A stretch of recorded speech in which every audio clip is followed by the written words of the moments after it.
The Tipping Point with Mike Tipton is brought to you by Dubby. What is Dubby? Dubby is a clean energy drink that is made to give you focus with no crash, jitters, or angst like those other energy drinks have.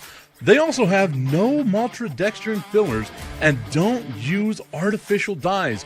Dubby contains vitamins, amino acids, a nootropic, and 150 milligrams of caffeine. Dubby's products are made in the USA in an FDA-inspected facility that strictly adheres to GMP manufacturing guidelines.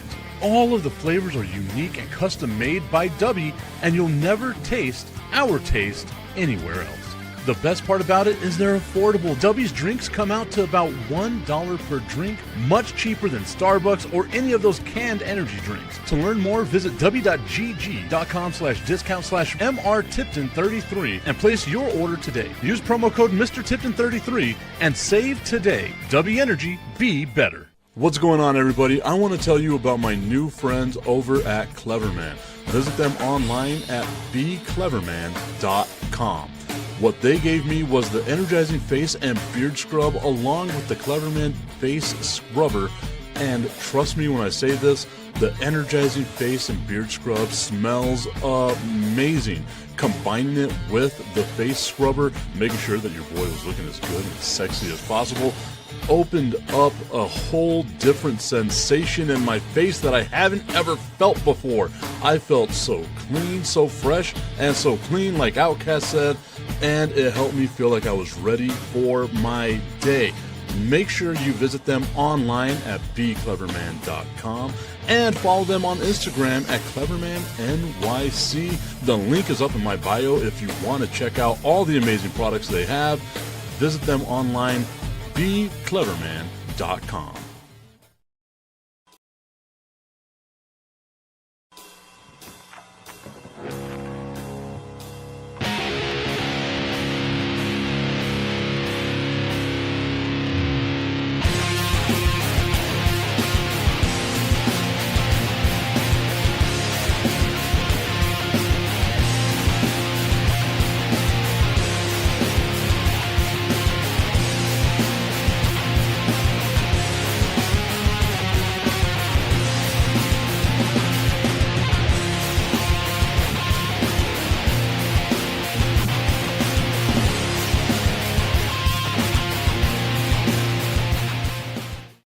Good morning. It is a Friday morning. Mike Tipton, Augustine Pimentel hanging out with you here on this Friday. It is a TIP VIP Friday, so you know what that means. Y'all bring the questions. We bring the answers. We do all that stuff. Augustine, again, it's been a little while since we did a show. A lot of stuff going on at the baseball stadium this week, so I haven't been able to be here to do all the stuff that I want to do. But you have been mining for my tears because I had the Spurs lose in the NBA Finals. I had the Vegas Golden Knights lose in the Stanley Cup final. A bad 24 hours for your boy. Go ahead, Augustine. Say your piece and put a final nail in the coffin on the Spurs season. Oh, no. But first of all, good morning, everybody. Hope everyone is having a brilliant day. No. I mean, I'm going to put that nail really slowly because, the spurts, that's the way I'm calling them now, the spurts, because they do great in the first half, but they forget there's a second half to the game. And as far as hockey, I didn't pay attention to it this year at all, and I'm surprised because I do like hockey. I think hockey's a great sport, and if you think hockey's great, you should like football as well. And what I mean by football, I mean football. Okay, well, you're gonna have to explain that one to me. What is the, like, other than both of them having goalies? What do they have in common? Well, the offsides, obviously there's no icing in football, but they both bring a sense of excitement when somebody actually scores. Yeah, because it's so few and far between that people score. Well, I don't know if you've been watching this World Cup. I most definitely have. It's been insane. There's been some surprising laughable games. For example, Spain tying 0-0 with I can't remember who, but a Spain 0-0 matchup. And then we've had some other howlers, but it hasn't been because of bad shots. The goalkeeping has been absolutely magnificent. This is the first, except for in South Korea and Mexico yesterday.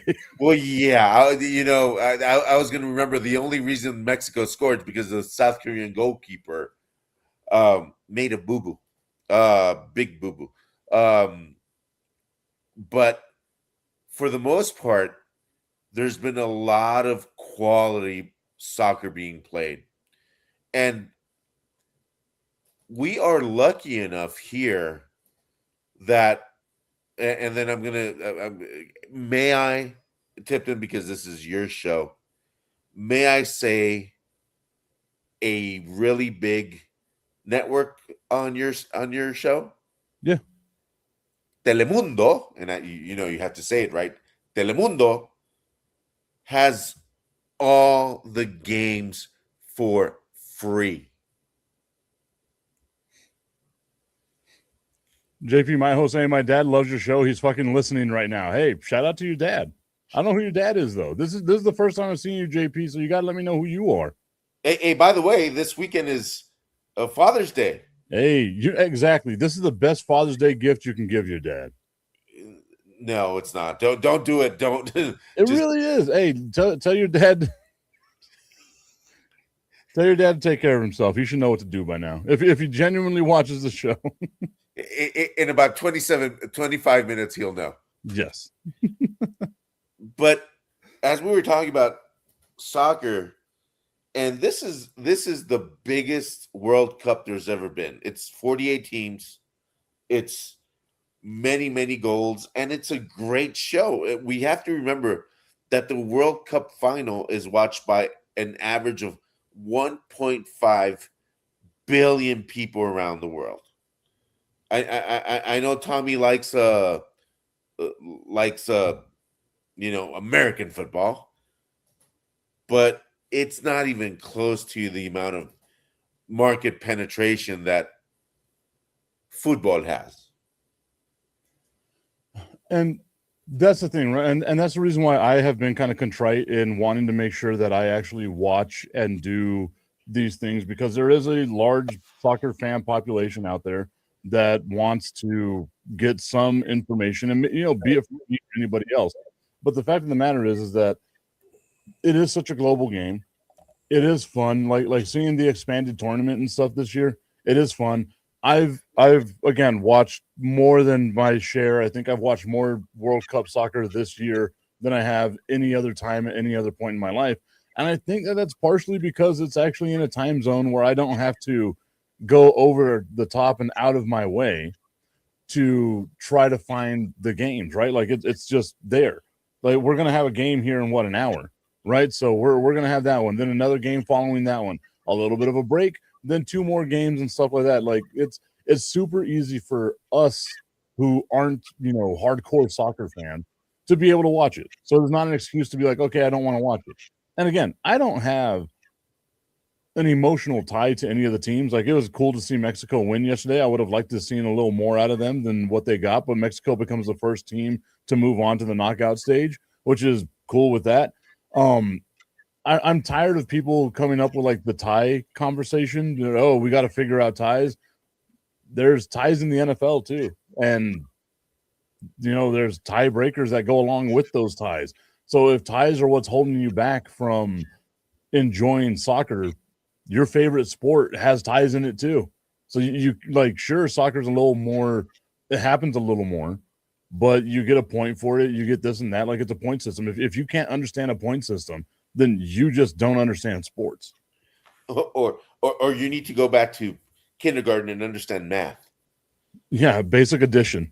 Basic addition. Threes and ones. Man, those damn numbers that you can't divide by other. Most people will call them prime numbers, but yes, I got matchups for today, Tip. I was forgetting the name prime. There you go. There you go, Optimus. But Oh, For today, you were and you know our own USA plays against Australia, and that game. And you said it starts in an hour. Well, some days it starts at 1 p.m. So today is 1 p.m. The USA against Australia. Then you have, which is going to be a wonderful game, I think, at 4 p.m. Scotland and Morocco, where they Morocco has an incredible team, and Scotland is back after I think 26 years back in the World Cup. So it's going to be a great game. Then you have today's sleeper, which I'm calling the games that people aren't looking a lot into it, but we've had a bunch of games that people were like, "Well, this is going to be a sleeper," and all of a sudden comes out to be a great game. Brazil and Haiti. Brazil, the five-time World Cup champions, against Haiti, an island which has had its troubles. And then at night, at 9 p.m., if you don't want to go out and drinking and you want to stay home and have a bottle for yourself, you can look at Turkey and Paraguay go at it. And that game is going to be a great game. So we got three wonderful games coming up in one sleeper. Uh, for those people that don't like soccer, give it a chance, give it a shot. It's on 48. It's with actual commentary. Well, and scratch that because I've been, channel surfing. All of a sudden, some of the games are on channel 14 here locally, which is Fox TV on open, open TV. And let me tell you how lucky we are here in North America. England, which we know how soccer, football reigns their coverage, uh, they're charging either a flat rate of like 279 pounds for the whole World Cup, or about 10 pounds per game if you want to go per game. I see soccer is exciting for you, Tip. I mean, games like this, events like this, should always be free, no matter where it is, right? And like, I get it. I think the traditional North American United States sports fan, if I had to pay for it, I'm not watching it, right? I know Europe, they're probably going to make that commitment to watch whatever their favorite sport is at any point in time, just because it's what they love, right? It was the same thing that I was talking about. If the Super Bowl were to become behind a paywall, we'd pay for it. We'd find a way to pay for it. And we do that with Thursday night football. We do that whenever they have the games on Netflix. We find a way to do any of that. We will find a way to pay for whatever it is that we want to watch for. But events like this, the World Cup, the Super Bowl, the NBA Finals, the Stanley Cup Final, like all that should always be free and available no matter what. And it kind of sucks that you take advantage of sports fans that way. Networks take advantage of sports fans that way because you know that we're going to pay. But I can't see a scenario out there where we can fight back against the system, because we can sit there loud as all hell, be like, "Oh, I'm not going to pay for that. I'm not going to pay for that." But by the time the game comes, as sports fans, we get so much FOMO, fear of missing out, right? We get so much of that we ultimately break down and buy it. But it's just it's such a sleazy way of doing things, man. Ashley saying, "Morning, fellas. I agree. They should be free. We started watching on Telemundo. LOL, not spammed with commercials and much more exciting with the commentary." I will say this, right? Like the commentary on Telemundo is top notch. It genuinely is. If you can understand and get by with enough Spanish. If not, it's a great way to try to learn some Spanish, man. Like, you should be able to pick something up by then. And I'm going to say this out loud, and I hope he's listening because I respect the guy way too much, and he's an amazing play-by-play guy. Duke Keith. Duke, somebody somewhere grabbed this guy, and he just knows so much about the game and everything. He's so exciting. We have a genuine gem here locally in Duke Keith in the way he calls games that I'm surprised that none of the bigger channels have grabbed him up and say, we want you to do this for us. And I'm just so in awe of Duke Keith and how he goes about it because uh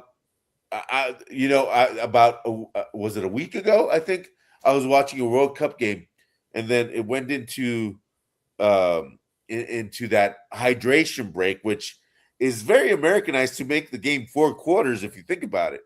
Um, but I was listening to Duke Keith call it a locomotive game, and he was. And I heard him before, and he was very insightful, but for some reason to me what he says resonates with me, and I think it resonates with a lot of football fans that he actually knows what the heck he's talking about. You And can I tell specify him. you can tell that there's a genuine passion for the sport there, and that's what makes him so unique, especially to this area. Plus, and I've said it a million times. I don't think this isn't anything new. Duke Keith is a mentor of mine in radio. Helped me get my career in broadcasting and stuff like that on the way, as well. Showed me commercial production, which is a thing that I've been good at for quite some time in my life. Right. So Duke Keith, friend, mentor, all that stuff. Let me get that out of the way before I say this. He is one of the few people that I wish I could sound like. He has such an amazing voice. He has such an amazing delivery. And the fact of the matter is you can plug him into any sport. People forget he's the voice of the Rhinos. He's the voice of the El Paso Locomotive. He does a ton of things with UTEP athletics as well, with New Mexico State athletics as well. You can find Duke Keith anywhere. And it's the same passion all the time. And it's the same level of preparation. It's the same level of care, because you genuinely have to care about what it is that you're broadcasting about. And he is one of the best. And Augustine, I agree with you 100%. How he's not in a bigger market is beyond me. That's got to be a decision he made. Yeah, he. The thing is, Duke Keith loves El Paso. He absolutely loves the city. He loves Juarez as well. He loves the entire borderland. It's and he's probably told this to you that we live, because I've heard him say this. We live in a place where it's been touched by a heavenly asset, because we have the best of everything. Yeah. We really do. So, yeah. So hats off to Duke. Hats off for doing what very few people know how to do. That is play by play, because very few people know how to do it. Yeah, you have to be able to, even if it's TV, you have to be able to paint the picture of what's going on, because very few times we're not actually watching the TV. We're kind of down this way, right? Like seeing what's going on, checking the mentions, doing all that stuff. So you have to be able to paint the picture even on TV, and then convey the mark of a great play-by-play person is to be able to use their voice to make sure you are engaged no matter what. And obviously, again, having to put the just the things out there. Yes, I am one of the producers for the El Paso Locomotive broadcast. It's not me glazing up my own broadcast or any of that nonsense. But being in this position, being able to or kind of, let me call it what it is, being forced to start caring about this game more than what I did in the past, to start, learning more about it and stuff like that. It's awesome whenever you have a commentator like Duke who can keep you engaged no matter what, and who can also give you a small bit of education if you're new to the game, because you're not talking over so many people's heads. That's something that I've always kept in mind. It was a great compliment that I got from Ashley. As a matter of fact, I did Ashley's podcast last week, and it was a compliment that she gave me. Is like, I always make this show feel welcome, because I can. Augustine, I can bash people over the head with nomenclature, with stats, with all kinds of stuff, and just drill it down into people. But for me, I was always taught, you might have a person who's tuning in for the first time. Make it a welcoming show to them, even if they're a novice at whatever it is that you're talking about. Yeah, completely agreed. You do that all the time, because I understand sports thanks to you. It's like, I understand what choke jobs are thanks to you, Mike. Thanks to your team. Yeah, Sneaky. you know what? I'm glad that the Spurs could show people what bad basketball looks like. Well, you got to be very specific. Bad second half basketball looks like. Yes, bad clutch basketball, not being able to have a clutch gene at all. I'm glad that they could show the entire world what that is. And you know what? And this it might go two ways, which the flip of the coin and all that stuff. Well, if there's anything I know about you, it's that you love going two ways. Yeah, I could go south, and no, I'm not going to go there. Anyway, Beast Drill is not on. Beast Drill is not on. We don't like the beefy men, but here's the thing. Here's the major thing. You either learn from it and work your butt off in the off season, or you go woe is me and start and go completely the other way, and find yourself in the woe is me kind of category. I don't think they're going to find the woe is me because they've got some great leadership in Wemby, talking it up and everything like that. But I don't know some of the other players. I don't know. I love the way Castle plays, but he needs to take his game to the next level if he really wants to cement himself as an elite player. He's got all the tools, just he's got that face like he's not trying. Does that go into the offseason? Because championships are won in the offseason, Tip. You know that much. We know that what you put in the offseason is what you get in the season. I wanted to go to this comment here real quick. Ashley saying, "Ooh, Duke, Tip, and Cujo on a nation broadcast, like a national broadcast." I'm like, there's a part of me that wants to do some watch parties. Obviously, I couldn't do it this week because of scheduling conflicts with the stuff that we've got going on in the baseball stadium. But next week, we've got nothing, right? Like we don't have a locomotive game. We don't have any baseball games. I got one event on Tuesday evening, and that's it. So I'm thinking maybe I find a time next week. I got to see what next week's schedule is for maybe the U.S. or a Mexico game. We find a place that we can go to. Maybe we talk to our friends over at Buffalo Wild Wings. We just have a watch party out over there, and maybe we do like a little, watch along, and we do some play-by and stuff like that. Although you can't necessarily do play-by because that would be illegal, but you can. There's ways around it. I've done it a million times. I haven't been sued yet. It might also be because I have zero value to be sued. So maybe that's what it is. But yeah, they'll take away. They'll go. We'll take away. No, continue. They'll be like, let's take away your most valuable thing. I'll be like, here's Augustine. Well, I'm worth my weight in gold. How about here's that? Brandon. Well, he's not worth a lot anymore. As much. He's not worth as much. But going back to what you were talking about, right? Like there really are two ways that you can handle this if you're the San Antonio Spurs. One, and we can tell just by everything that Wembanyama has given us over the last couple of years, right, that he is going to be one of these dudes who gets motivated by this. You never, ever want to feel this feeling again. He's going to be that guy, right? Like I will do everything I can to make sure I never feel this way again. Does he motivate his players, though? That's my question. He did. Game 3. Yeah, game 3. The game they won. Yes. You can see like they're on the bench and he's like yelling at people and he's getting them motivated and he steps up and he starts doing his thing. He's definitely a lead by example kind of guy. But truth be told, the Spurs were completely outmatched in this series, right? Like Brunson was the best point guard on the floor. Again, Wemby might be the best player on the floor, no matter what floor he's on. Brunson. I really care to go another way with that one because Jalen Brunson proved he was the best player on the floor. Oh yeah, that 45-point outburst when the game was on the line, hitting threes over Wembanyama, hitting a 6'3", and I'm being generous, 6'3" guard shooting threes over 7'4" Victor Wembanyama.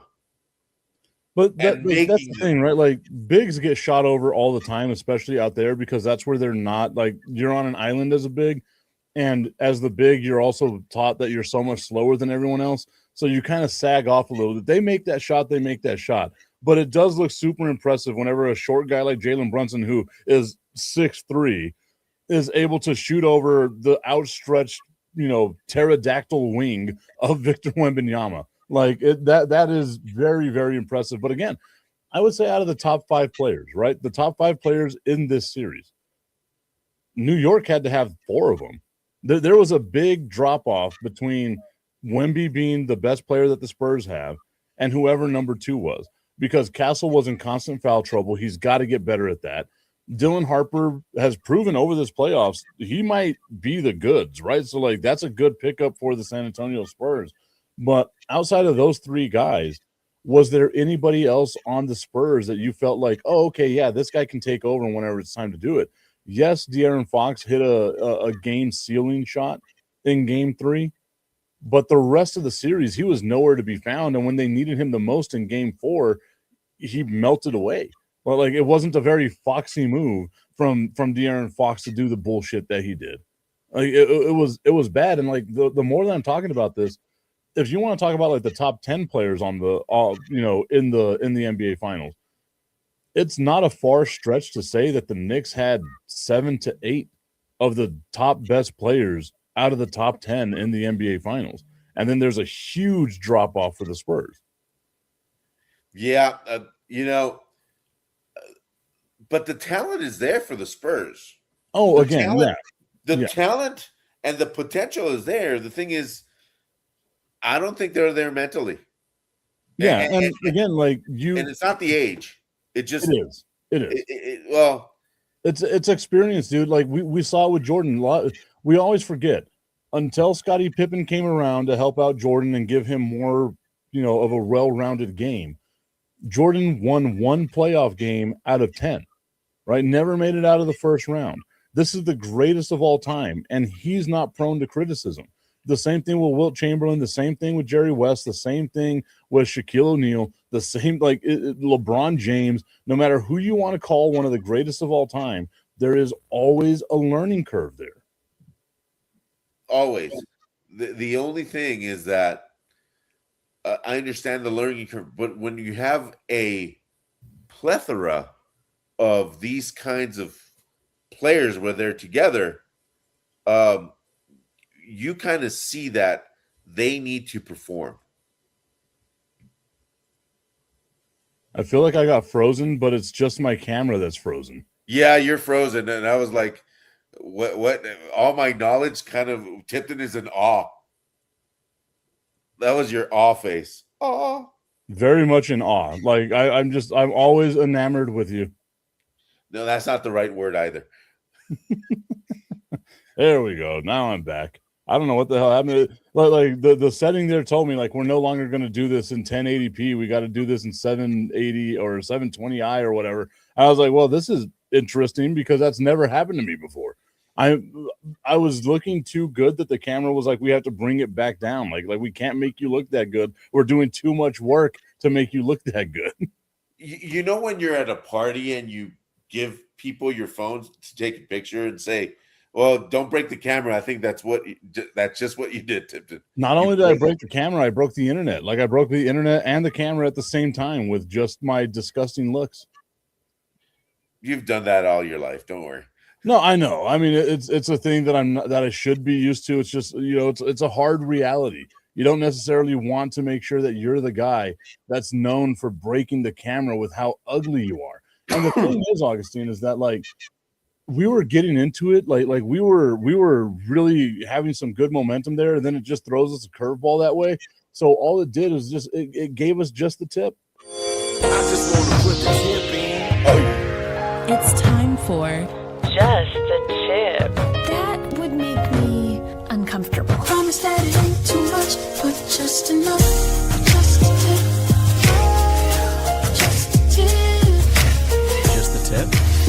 Just the tip. It's time for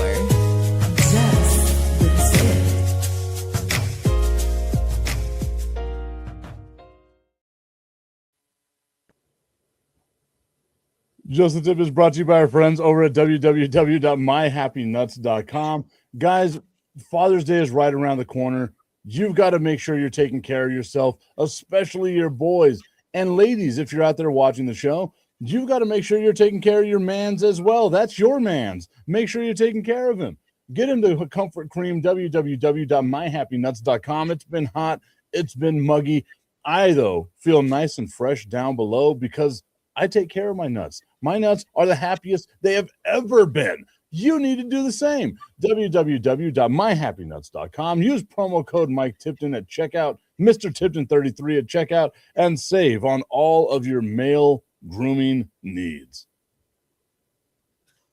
You were so late on that intro, though. That was fascinating. You're just a tip, and then 1, 2, 3. I think my internet's down or something, man. Like it's working slower than what it normally is. I'm not used to this. We did have a pretty, we got hail and stuff last night. Yeah. What? Yeah, here on the Far East Side, we got some hail, a lot of thunder, a lot of lightning, a lot of rain.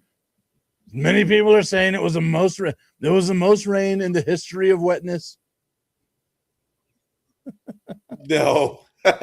hey, and I do have to talk about another thing about Jalen Brunson. His interview with right after they won was so touching. Was so, because they asked him, "What do you feel?" He said the most honest thing I've ever heard a player say. I don't know. He said, and then the way he just expressed himself on what it meant to him. That was just unbelievable, and he really came across how your next door neighbor would come across. Hey, you won the lottery. How do you feel? I don't know. Hey, you won this. I don't know. And I think Jalen Brunson, he cemented himself as a New York great. He cemented himself. A lot of people have been saying about as the greatest Knick ever, and no. If you're saying that, you're an idiot, Stephen A. Smith. But he can get there, right? Like if he does enough, he can get there. But you're not putting him over Patrick Ewing right now. There's no. I get it. Yes, he won a championship. Blah blah blah blah blah. Patrick Ewing is the greatest Knicks player that's ever been. I agree. I guess Walt Frazier. Like you got to give some of the old heads love too. Like Walt Frazier would be on there. Nate Archibald's got to be. Come on now, come on. Yeah. But soon, and I'm going to stick a nerve really hard here, Tipton.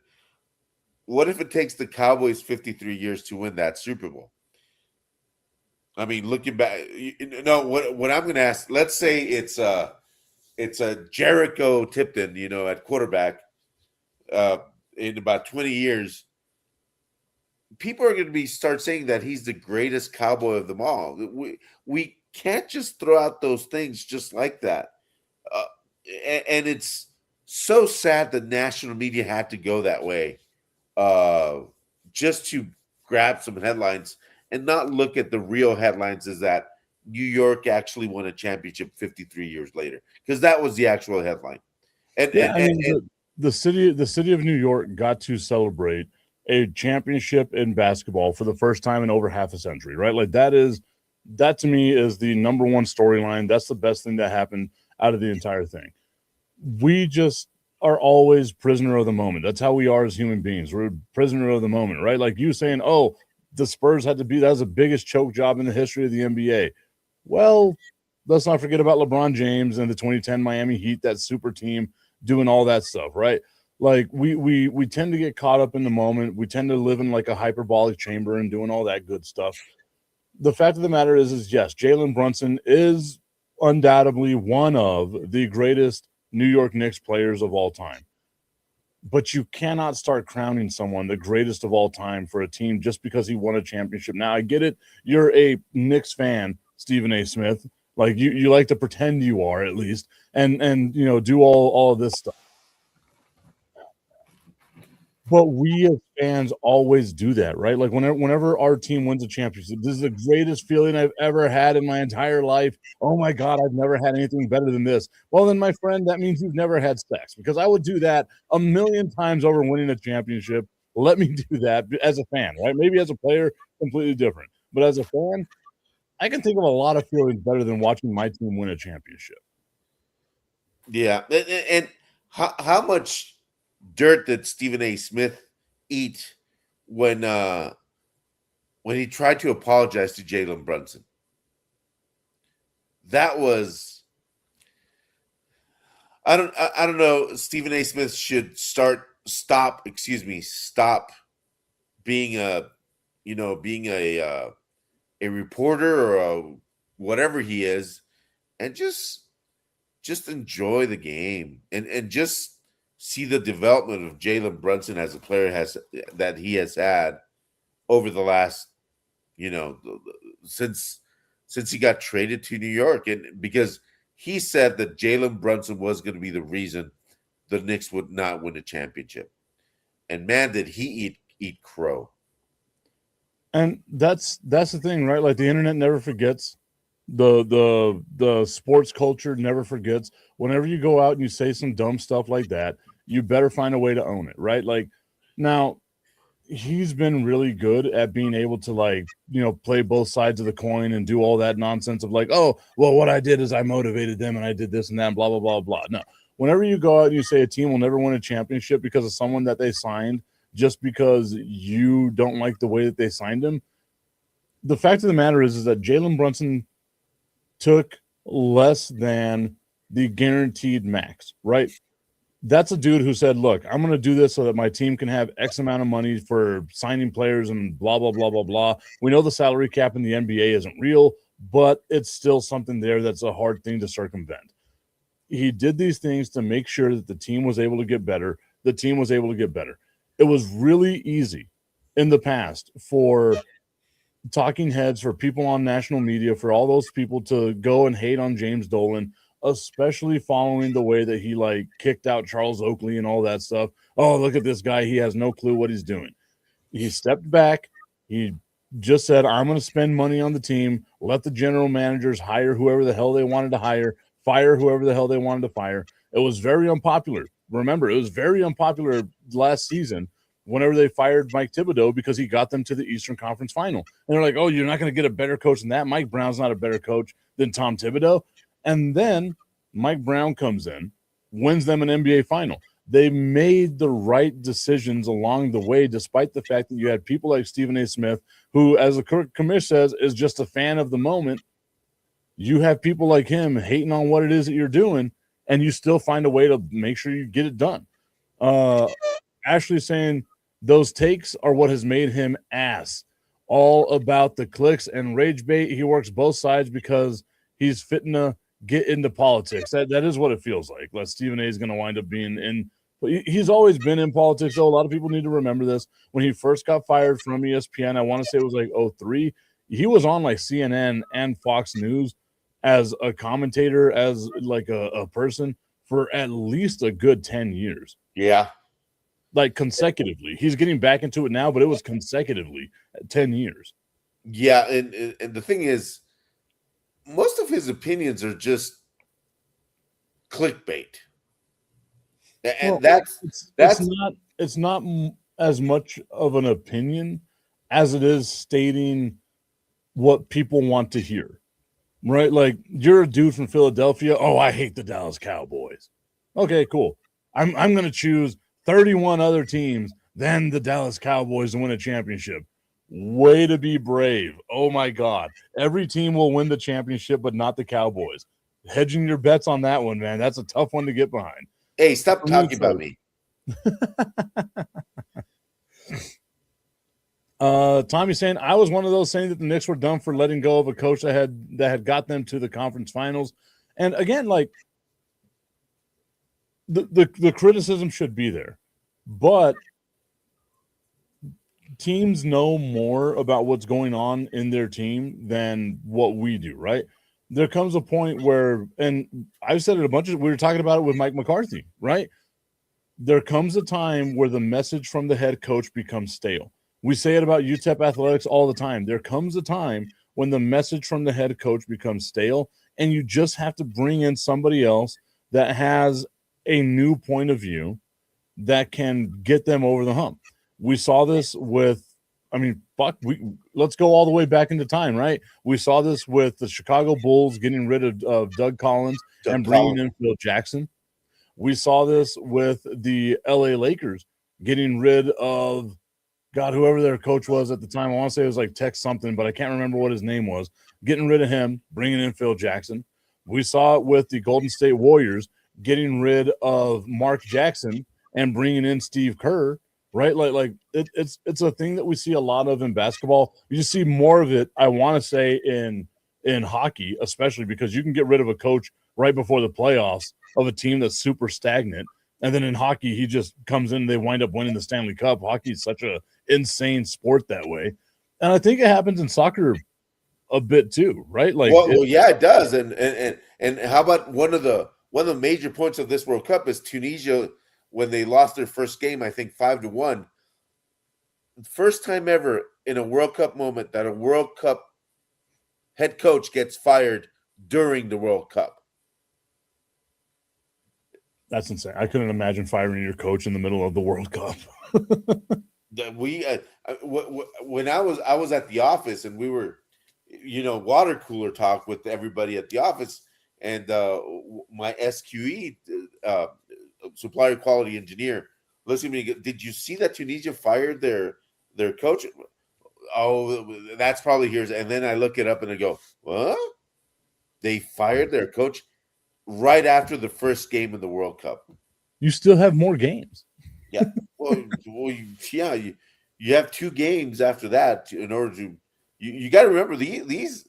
Yeah, this is a long tournament, but it's actually a short tournament for all the teams. It's 3 games, and if you don't qualify, you're out. You go back home, and then it's a knockout stage after that. So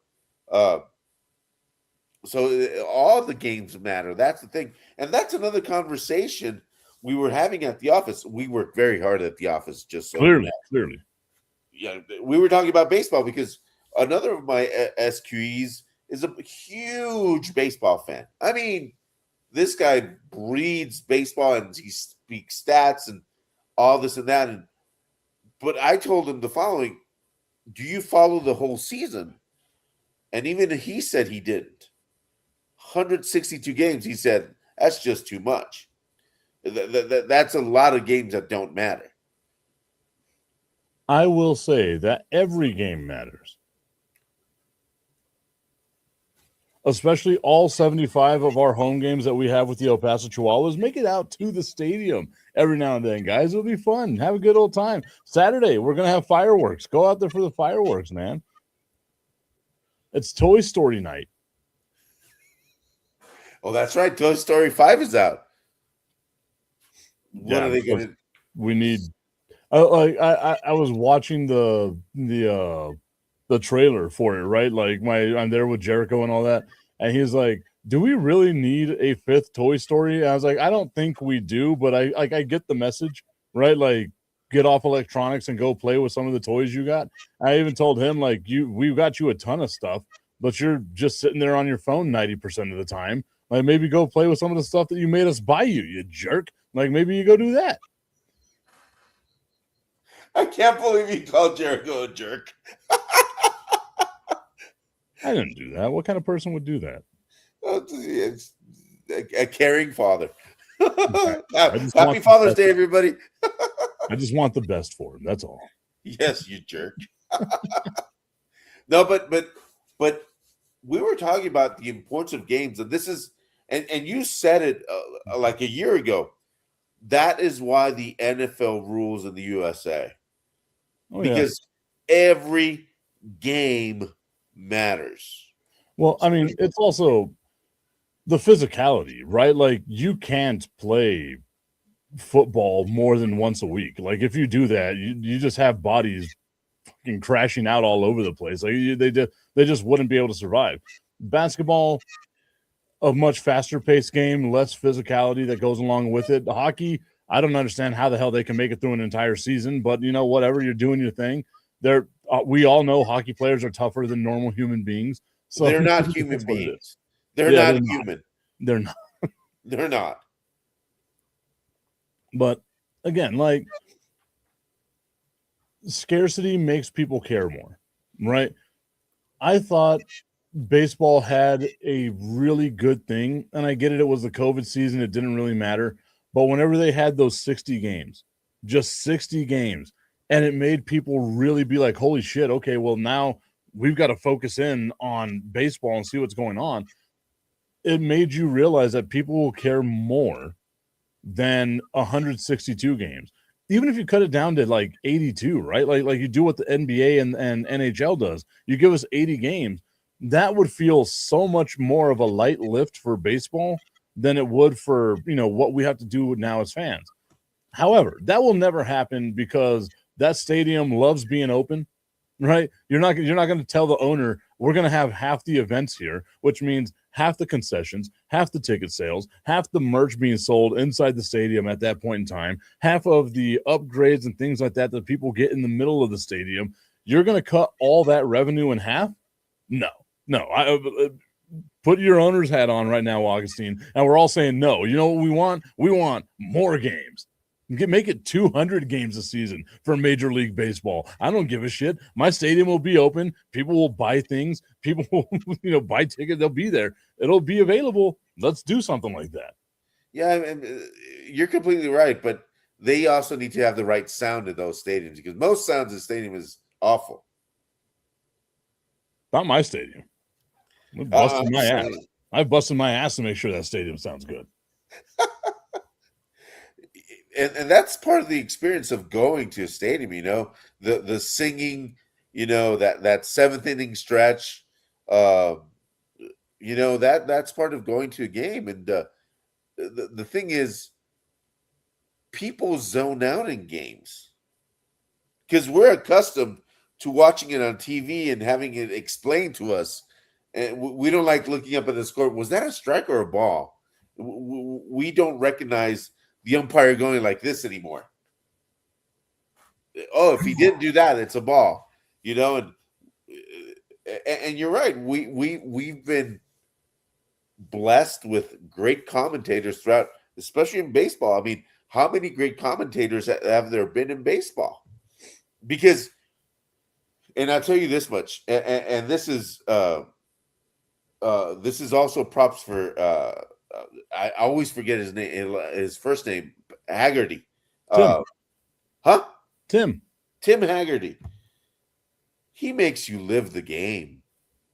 If you're, sometimes I turn the TV off and just listen to a Chihuahuas game. He really does that, and it's a lot like that with a lot of the soccer play-by-play, including Duke Keith. You can turn off the TV and you can actually be living the game. And I'm going to say probably a really bad thing to a lot of people, but I like Joe Buck. And he really does that. He makes you live. You can turn off the game and just listen to Joe Buck, and you'll really experience that game. I feel like Joe Buck, like as a football commentator, he's okay. Like I've never understood the hate towards him. Like he's okay. As a baseball commentator, he is one of the best. And it's the same thing like Bob Costas. Those guys calling baseball games are phenomenal. And that's what I love about Tim is most of the time now in like a radio booth for baseball, you got, minimum 3 people, sometimes 4, just depends on like what it is that you're doing, a whole bunch of little things like that. Tim does the vast majority of these games by himself. He has an intern who goes in and helps him out with a couple of things here and there who he'll allow onto the broadcast, like what he did yesterday, right? But he is an old-timey, like, baseball dude, and I love that about him, especially if you, like, again, like, shameless plug, Tim Haggerty's book, Tales from the Diamond, like the baseball, like it is a great book, but he's taught, like, you can hear his voice in that book, the delivery of it. the way that he sounds, right? Like it's very Vin Scully-esque whenever you think Yes. of like old baseball guys. Tommy's saying the same thing. I know you're probably not going to agree with this, Brandon. Or wow, I just called you Brandon. Holy shit! It's because I saw Brad right there. Augustine. You're probably not going to agree with this, Augustine. But Brad Sham from the Dallas Cowboys radio broadcast, he's been there so long. Yes. And like it's such a perfect, like I prefer listening to the radio broadcast over watching like the TV broadcasts. Yeah. It's those classic classic, play-by-play that make you live the game. That have cemented their voice to some of the most incredible plays, like when the ball went right between the legs and under the glove, calls like those, or the butt fumble. That was the funniest thing ever, and stuff like that. It's you connect those voices to those moments, and simply put, for example, Cantor with with the U.S. goal, and how the U.S. went to the following round in 2010. The goal, that goal, even people who don't watch soccer, Tommy, listen to that over and over again because it's a moment in history that's cemented into everyone's mind. Ray tuning in saying, good morning, gentlemen. Just wanted to drop in real quick and say hello to you, Ray, from locally sourced El Paso. Check out that podcast as well. Then, of course, our guy Bo tuning in saying Buck is good in baseball, not a big fan of football. And again, like I get it, right? Because you can't have the baseball delivery in football. And the thing is like, even though Joe Buck has done this so long, I feel like he forces some of the moments, and two, he steps over the moment, right? Which is a thing that you're not supposed to do, especially in broadcasting, right? Like you've got to be able to let certain things breathe, especially on TV, especially on the radio. Those moments of silence, those things of just, pure where you're watching as a sports fan, those things are amazing. And then I got to give a little bit of love to my guy, right? Like I learned what a true broadcaster is whenever I went to Connecticut, right? And I got to learn under the wing of Mark Kestisher, who called the games on ESPN radio, who's done a bunch of stuff for ESPN itself, ESPN proper. The fact that Kesty can go from the NFL to college football to the NBA to college basketball to baseball and is just always around doing these things, painting an amazing picture. And more than painting an amazing picture, his level of preparedness is amazing. Mm-hmm. The insight he gives you in every single call he makes is amazing. Yeah. And it's like, it's one of the things that I do. And again, I consume sports differently than a lot of people because I love radio. I'm an old-timey radio guy. I would much rather listen to the radio than listen to the TV broadcast, right? Like that's just the way that I am. I understand if I had a radio on in my house while watching TV, people would fucking lose their mind. But I would much rather, and then of course there's the delay and all that good stuff that goes along with it, whatever. I am the old-timey radio guy. I fell in love with radio and sports broadcasting because of the way that you can paint a picture in sports. Again, I didn't grow up with a TV. Like I've got to always put that out there with people. I didn't grow up with a TV. I had a small little like black and white TV radio combo. That, I thought you were going another way with that, but anyway. The TV screen was like this big maybe, and it didn't really work because we wound up like salvaging it from a mobile home that we repossessed a very long time ago, right? That's how I started getting into sports, being able to watch. My very first Yankees game was on a fucking TV that big, right? And I watched a dude with one hand pitch a no-hitter. But I go and like I'm listening to, I found like 600 ESPN whenever I was a kid, right? And I'm listening to like those broadcasts. I go and I'm listening to like old, you can go to the library back in the day and you can get like the tapes and you could put those in and you can like listen to like the old UTEP winning their stuff, man. Yep. It is the best to me. Bo saying syncing the broadcast is tough if you want the radio audio. I mean, again, if it was just me, right? Like if it wasn't my friends being here or any of that other stuff, if it was just me and I'm at home and I'm, ready for a football game, I will turn everything off and just listen to the radio broadcast.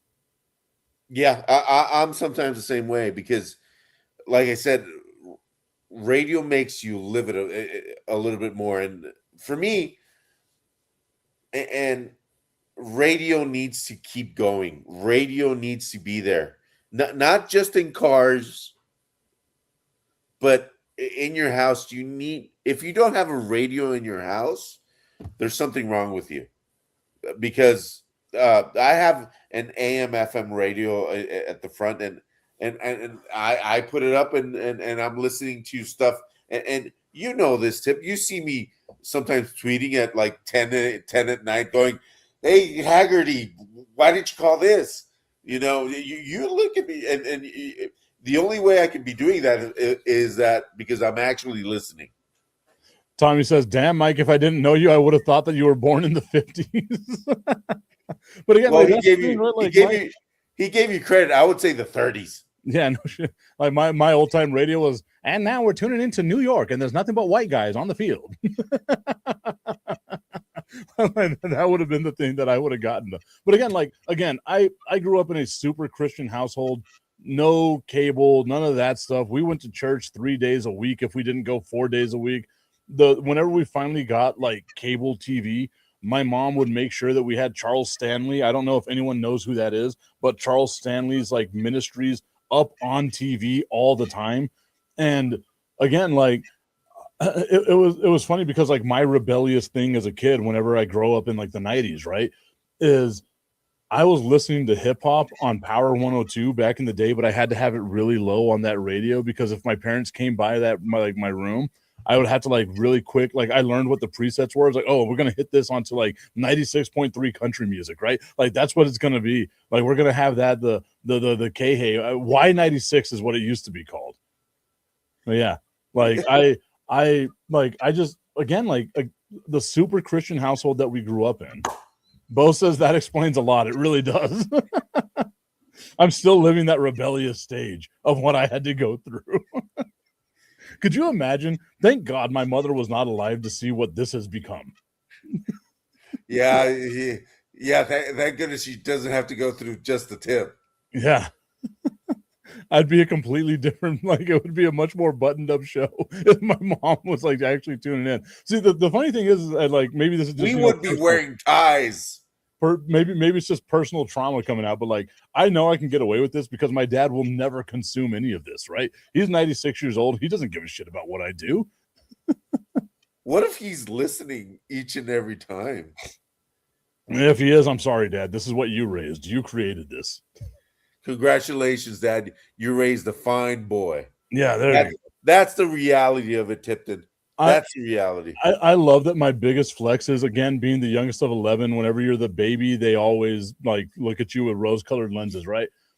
Before my mother passed away, her telling all of my siblings, I'm so glad that Michael never cusses, Michael has never drank any alcohol, and Michael has never done any drugs. And I was like, I was 29 when my mother passed away. All those things were probably in my system. At the same time. At the same time. Oh, gosh. The commission, they couldn't catch him because he runs fast. See? Yeah. He's running a little too fast there for everyone else to catch him. Yeah. It's not like Hitler saw that. Bo saying, had she met you before? What the hell is going on? Tommy laughing, saying, you did this. Yeah. It is what it is. Hey, they created this monster. I just did a great job of hiding it from my mom, apparently, which was insane because, again, 14 years old, going over to Mexico, getting hammered ass drunk, coming back home. I don't know how she didn't know that. Or she was just like refusing to acknowledge it. Denial is not just a river in Egypt, as Tommy told me on Monday with the San Antonio Spurs. Hey, real quick before we're almost at the end. So everybody watch the World Cup, even if it's not your cup of tea. This is probably a once in a lifetime kind of thing that the World Cup is here in the States. So It was back in '94. So you think about it, that's 20 years ago, 30 years ago. Excuse me. A lot of people have come and gone, and World Cup is underway. Mexico beat South Korea yesterday. Canada completely destroyed Qatar 6-0. Old boy's leg yesterday too. Oh, that was yeah. To those people who think soccer is not physical, go watch the replay and you'll see how physical soccer can be. Bo is saying that he's in his backyard today watching the U.S. I bought, Augustine, you should be proud of me. I bought a U.S. national team polo, so I'm going to be rocking that. I can't bring myself to like buy the Mexican national team polo because I'm Puerto Rican. Puerto Riqueño. Say it right. If Puerto Rico had like a national team that made it to the World Cup, I'd be sporting that.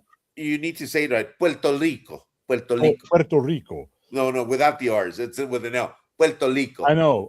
Yes, I know. Trust me. Get me comfortable. Get me not in front of a microphone, and you will hear it. Get alcohol in me. Bob, Jim, and Pat. You hear whenever I have a little bit of an accent that comes out.